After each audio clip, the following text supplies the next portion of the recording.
Bonjour à tous, bienvenue chez Escape Bar Ludique. Donc aujourd'hui, on va vous présenter un nouveau jeu, c'est Tea for Two. Donc c'est un jeu de 1 à 2 joueurs pour des parties de 30 minutes pour des joueurs de 10 ans et plus. Il a été fait par Cédric Chaboussi. Donc on rentre dans l'univers, je pense que vous l'aurez sans doute compris à voir l'image, d'Alice au pays des merveilles. Mais vous n'allez ni jouer Alice ni jouer la reine en elle-même. Vous allez jouer soit le chapelier fou, dont voilà son petit pion de joueur, et le lapin qui est juste là. Hop. Donc le but du jeu, pour faire assez simple, c'est une sorte de bataille que vous allez faire donc en tirant des cartes de votre pioche et mélanger avec un côté deck building où vous allez donc construire votre deck au fur et à mesure en achetant des cartes ou autres pour essayer. Le but est d'avoir le plus de points de victoire pendant l'aventure. Il y aura plusieurs façons de faire des points de victoire grâce à nombreux effets ou autres. On va voir ça assez rapidement. Donc pour la mise en place, donc vous avez le plateau qui est juste là. Pour le plateau, donc là, la partie au-dessus, donc c'est pour compter les points. On met au bout les tasses de thé à 25 points. Donc c'est juste pour vous indiquer quand vous arrivez au bout du plateau. Quand vous arrivez donc à 25 points, vous prenez une tasse de thé, vous remettez votre pion à 0. Au moins vous aurez 25 plus le nombre de points. C'est pour éviter d'avoir, je pense, un plateau beaucoup trop long avec beaucoup trop de points. Là ici, de chaque côté, vous avez des couleurs, soit bleu, soit rose. Donc c'est les deux joueurs. Il y a le joueur bleu et le joueur rose qui sont chacun leur paquet de cartes. Je vais y venir juste après. Et ici, un logo, ça a un effet. Donc quand vous allez détruire une carte, vous allez gagner un nombre d'étoiles égal à ce qui peut être indiqué sur la carte. Comme là indiqué, par exemple, vous avez une étoile. Si jamais cette carte est détruite, il y aura des effets comme celui-ci sur la montre.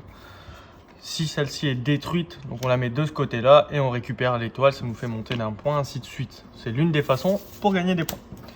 Vous avez ensuite plusieurs cartes avec des valeurs qui sont indiquées juste ici. Ici et là en bas aussi. Hop. Donc bien sûr des valeurs donc 8, 7, 6, 5 et 4. Ça sera utile par rapport aux achats qu'on va avoir juste après. Ça sera justement pendant l'aspect bataille qu'on va voir. Parce qu'à chaque fois il y aura un seul des deux joueurs qui va jouer. En fait on va à chaque fois, chaque joueur va tirer une carte de sa pioche, la jouer. Celui qui a la plus grande valeur pourra décider de soit faire l'effet de sa carte qui viendra juste de poser, ou alors il pourra acheter donc justement par rapport aux valeurs, et ça sera la différence entre les deux valeurs, plus s'il le souhaite les parts de tartes qu'il peut utiliser pour combler cette différence pour pouvoir acheter une certaine valeur. Là ici on a des objectifs donc qui sont recto verso comme ceci. C'est conseillé pour la première partie de mettre ces objectifs là, donc le sablier qui fait gagner, donc pour chaque sablier que vous aurez, qui fait gagner 2 étoiles, pour chaque part de tarte 1 étoile, pour chaque carte détruite vous allez gagner 1 étoile, pour le joueur qui a le plus de cartes, celui qui a le plus de cartes détruites gagne un nombre d'étoiles, celui qui a le plus de cartes dans sa pioche et défausse à la fin de la partie et va gagner un certain nombre d'étoiles aussi. Et là ici donc c'est celui qui a le plus de cartes, donc Alice qui vaut 8, qui pour chaque carte Alice il va gagner un nombre justement également d'étoiles. Donc pour le plateau c'est à peu près tout. Vous avez ici également un autre personnage de valeur 1 qui est le lapin. Alors lui vous pourrez jamais l'acheter. Quand vous aurez fini votre pioche entière, vous allez devoir remélanger votre défausse pour en refaire une. Juste avant de remélanger, vous allez mettre un lapin en plus dans votre paquet. Vous mélangez, ça vous fait votre nouvelle pioche. Donc ça on la gagnera après. Donc les tartes que vous pourrez récupérer pendant l'aventure grâce à des effets. Le flamant rose qui est ici, qui indique que le premier joueur, et pendant la partie ça pourrait être utile aussi, c'est pour ça qu'on peut le récupérer parfois, car s'il y a une égalité sur les valeurs des cartes, au moins là hop, celui qui a le flamant rose c'est la personne qui gagne la bataille, donc qui pourra soit faire l'effet soit acheter des cartes. Les jetons de sablier, hop, comme ceci, qui permettront de déplacer la montre.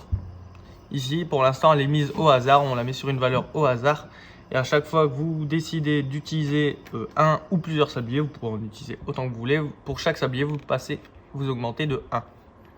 Donc voilà. Et vous faites l'effet ensuite, hein, une fois que vous avez dépensé par exemple un sablier, on était ici. Vous faites l'effet, comme là c'est indiqué, vous avez le droit avec cet effet là de détruire une carte dans votre défausse. Celle-ci, vous prenez donc les 2 premières cartes de votre pioche et vous gagnez le nombre de points qui est indiqué. Là ici vous récupérez le flamant rose. Ici vous faites l'effet de la première carte de la défausse, donc celle qui est dessus de votre adversaire, et ici vous gagnez 2 points. Cette petite pièce peut permettre de savoir qui sera le premier joueur. Dans la règle, c'est soit vous décidez, c'est celui qui a le but en dernier un T, ou alors vous faites un tirage au sort. Vous pouvez utiliser cette pièce en pile ou face. Et les tartelettes qui vous permettront de faire des achats. Donc, pour commencer, donc vous choisissez bien sûr qui est le premier joueur. Donc, vous pouvez faire un pile ou face ou qui a bu la dernière tasse de thé. Bon, moi je vais faire plus simple, ça va être ce joueur, le joueur bleu qui va commencer. En effet, les cartes de base ont des couleurs, ce sont les mêmes pour des deux côtés. Il y a juste un côté qui est bleu pour un joueur et l'autre qui est rose. Sinon, sont totalement les mêmes, si je me souviens bien, quasiment en tout cas. Ouais, d'un côté, ouais, c'est ça. Ce sont les mêmes. Il y a la reine et Alice. Alors, donc celui qui a le flamant rose prend une tarte également avec lui. L'autre joueur en prend 3. Pour que ça soit équilibré. Hop, pour l'instant, personne n'a de jetons temps. Et là, du coup, on peut commencer une partie. Donc, on tire en même temps les 2 cartes. Chaque joueur tire sa carte, la pose. Et c'est celui qui a la plus grosse valeur. Donc là, c'est la reine et Alice. On va mélanger. Par contre, j'ai oublié peut-être de mélanger les cartes. Donc, ça va être un peu trop prévisible. Hop. Ça sera beaucoup mieux. Hop, ici c'est bon.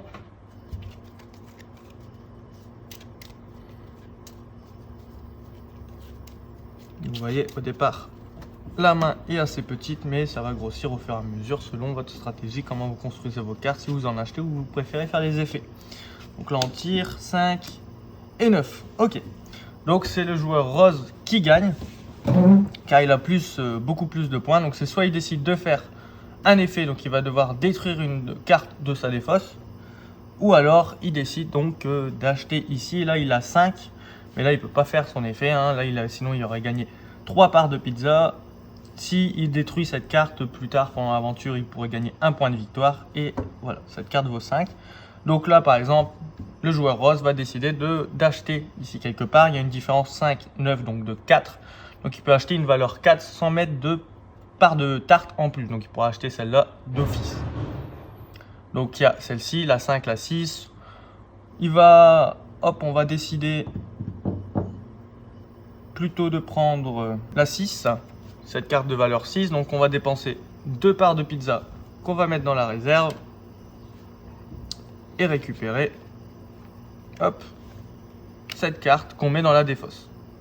Voilà, donc là mon tour est fini, j'ai fait mon action. J'ai pas de sablier à utiliser pour essayer d'avoir des points en plus. Donc c'est tout. Nouveau tour.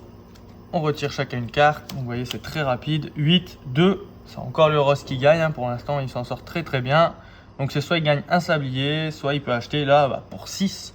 Ce qui est déjà assez énorme. Il peut aller jusque 7 vu qu'il y a une part. Ou alors il gagne un sablier, ce qui lui permettra tout de suite juste derrière donc de faire l'effet. Comme il aurait juste un sablier, il va devoir détruire il pourra en tout cas détruire une de ses cartes. Donc on va faire, hop, pour 7 il va acheter celle-ci qui est le roi, qui permettra soit, donc comme indiqué ici, de récupérer le flamant rose, soit de gagner 2 parts de tarte. Hop, donc vous voyez, ils sont tous légèrement différents. Il y en a qui ont 1, il y en a qui n'ont pas d'étoiles, ça dépend. Comme là ici pour les bourreaux, ça doit être pareil. Voilà, il y en a des 1, il y en a des 2 étoiles. Alors, hop, nouveau tour. Donc vous voyez, ça va très vite. Un roi et ici un bourreau. pour l'instant, c'est que le joueur rose qui joue. Hein. Il est très très bien gagnant là-dessus. Bon, à la fin, du coup, ça devrait être plus l'inverse. Du coup, là, on a soit on prend le flamant rose, soit deux parts de tarte. On va essayer de prendre deux parts de tarte. Hop. On va regarder. On a le droit de regarder à tout moment notre défausse pour voir ce qu'on peut faire. Donc celle-ci, si elle est détruite, si cette carte est détruite, par exemple, la reine, on détruit un bourreau. Alors, que va faire l'autre joueur? Est-ce qu'il prend deux tartes? Ouais, je l'avais donné deux tartes. Hein. Ouais, c'est ça. Donc il a pris ses deux tartes. Il peut pas acheter. Du coup, nouveau tour. Ah, on a une égalité. C'est le joueur là qui a le flamant rose, donc c'est lui qui gagne. Il peut soit faire son effet. Donc son effet, ça sera de déplacer ici donc le compteur de la montre. Mais comme il n'aura pas dépensé de temps pour le faire, il ne pourra pas faire l'effet. Ça lui permettra de le déplacer. La prochaine fois qu'il joue un temps, bah, ça sera peut-être mieux pour lui. Ce sera un effet qu'il va préférer. Là, du coup, il a 0. Il pourrait acheter une carte également, mais il a que 1 du coup. Donc il ne peut pas acheter grand-chose. Ici, on ne peut pas acheter les cartes comme j'ai indiqué. On ne peut vraiment pas les acheter. Donc il vaut mieux faire son effet. Il fait son effet. Il augmente le compteur de la montre de 1. Nouveau tour. On a un 6 et un 3. Donc là, c'était l'adversaire, par exemple, prend les 3 cartes au-dessus de sa pioche et les défausser. Donc ça faisait enlever 3 effets, hein, ce qui était pas mal. Mais là, du coup, c'est ce joueur-là qui réussit. Et il va décider de prendre 2 jetons de temps. Et là, tout de suite, il peut les jouer s'il veut. Donc il peut dire, je vais en dépenser un pour ici enlever des valeurs. Sachant qu'il a déjà sorti les grosses cartes, là les grosses cartes vont sortir. Ça peut peut-être être utile, donc on va dire on dépense 1 en temps, il augmente, il a le droit de faire l'effet. Il prend les 2 premières cartes de sa pioche. Il a 2 points. Donc le chapelier fou monte de 2 points. Et ainsi de suite, c'est tout le temps ça, tout au long de la partie. Donc là, hop, il a utilisé le temps, il avait donc utilisé l'effet. Donc là, c'est encore un nouveau tour. 6, 3, donc c'est lui qui gagne avec une différence de 3. C'est soit il achète donc jusqu'à 4, soit il décide de prendre 2 temps. On va dire qu'il va prendre pour 4. Hop. Nouveau tour encore. Hop. Donc là, 7, 2. Donc là, il a 5. Il peut soit prendre 2 tartes, donc faire son effet, prendre 2 tartes, ou prendre le flamand. Mais il l'a, donc il va prendre 2 tartes, ou il va acheter pour 5. Il va vouloir acheter pour 5. Hop. Ici, c'est terminé pour le nouveau tour. Donc, justement, on va mélanger à des faces et on va prendre une carte lapin qu'on va rajouter. Et on mélange pour faire à nouveau une pioche. Et ça continue, ainsi de suite. Il repose, on retire. 8 à 7, c'est elle qui gagne. Elle a 1, elle ne peut rien faire d'autre. Elle va prendre un temps et le garder pour l'instant, parce que si elle l'utilise, bah, elle va arriver sur le flamant rose pour récupérer le flamant rose. Elle l'a déjà, c'est pas utile. Et donc ça va toujours continuer, hop, voilà. Un 7, encore un roi et ici un 9. Ça peut détruire une carte de sa défausse, ça va décider. On va décider de détruire une carte, celle de son choix, celle-ci. Donc le lapin gagne 2 points également parce qu'on vient de détruire une carte et on la pose ici. Donc elle a fait son effet, elle ne peut pas acheter. Hop, on récupère ici et on mélange. Et voilà comment se passe le jeu. Alors le jeu s'arrête de 2 façons. Soit s'il n'y a plus de lapin ici, vous ne pouvez plus en piocher, la partie se termine et du coup on regarde qui a le plus de points. Deuxième solution, ici donc comme vous avez vu, il y a des personnages de valeurs différentes. Si 4 des piles sur les 5 du coup sont vides, le jeu est également terminé. Alors, je n'ai pas encore vraiment parlé des tuiles d'objectifs. Ça se comptabilise à la fin. Et les seules qui sont prises en compte, ce sont les tuiles d'objectifs où il n'y a plus de cartes. Si par exemple ces 4 là, il n'y en a plus, c'est sur ces 4 objectifs qui seront pris en compte. Celui-là ne sera pas pris en compte car il y aura encore des cartes à lisse. Et donc vous comptabilisez. Donc là, comme j'ai dit, pour les tartes, ça vaut 1. De toute façon, si vous voulez que ça soit plus simple, vous avez également juste là donc les explications des symboles. Donc voilà, comme j'ai indiqué tout à l'heure, avec le bonhomme vert et la croix, détruisez une carte de votre défausse. Vous pouvez consulter votre défausse à tout moment. Là, les 2 étoiles, donc gagnez 2 étoiles. Le flamant rose, donc c'est le prendre. Donc là, c'est pour tous les effets de la montre. Ici, c'est révéler et défausser les 2 premières cartes de votre pioche et gagner les étoiles de ces cartes. Et celle-ci, c'est appliquer l'effet de la carte personnage visible sur la défausse adverse. Ensuite, là, les effets des tuiles objectifs. Donc, pour chaque personnage avec un nombre d'étoiles, comme ici. Hop, donc vous gagnez donc le plus de cartes de ce type dans son paquet. Donc voilà, le gain en valeur d'étoiles, c'est le joueur qui a le plus de cartes de ce type dans son paquet, cumulant les points de la pioche et de la défausse. Et pour l'autre, donc c'est le plus de cartes dans son paquet pour celle-ci. Donc en général, celui qui a le plus de cartes comptant pioche et défausse gagne le nombre de points correspondant justement à toutes les cartes qu'il a. Celle-ci, c'est le nombre de cartes qu'il a détruit. Gain d'étoiles, la pile épuisée sur le plateau de score. Donc ça redonne encore du bonus. Ici, on gagne 2 étoiles pour chaque sablier qu'on a en sa possession. Et ici, 1 étoile pour chaque part de tarte. Donc une fois que vous avez comptabilisé, donc, celui qui a le plus de points a tout simplement gagné cette partie de thé, entre guillemets. Et donc vous pouvez soit passer à une nouvelle partie, si vous voulez une petite revanche, ou vous arrêtez là.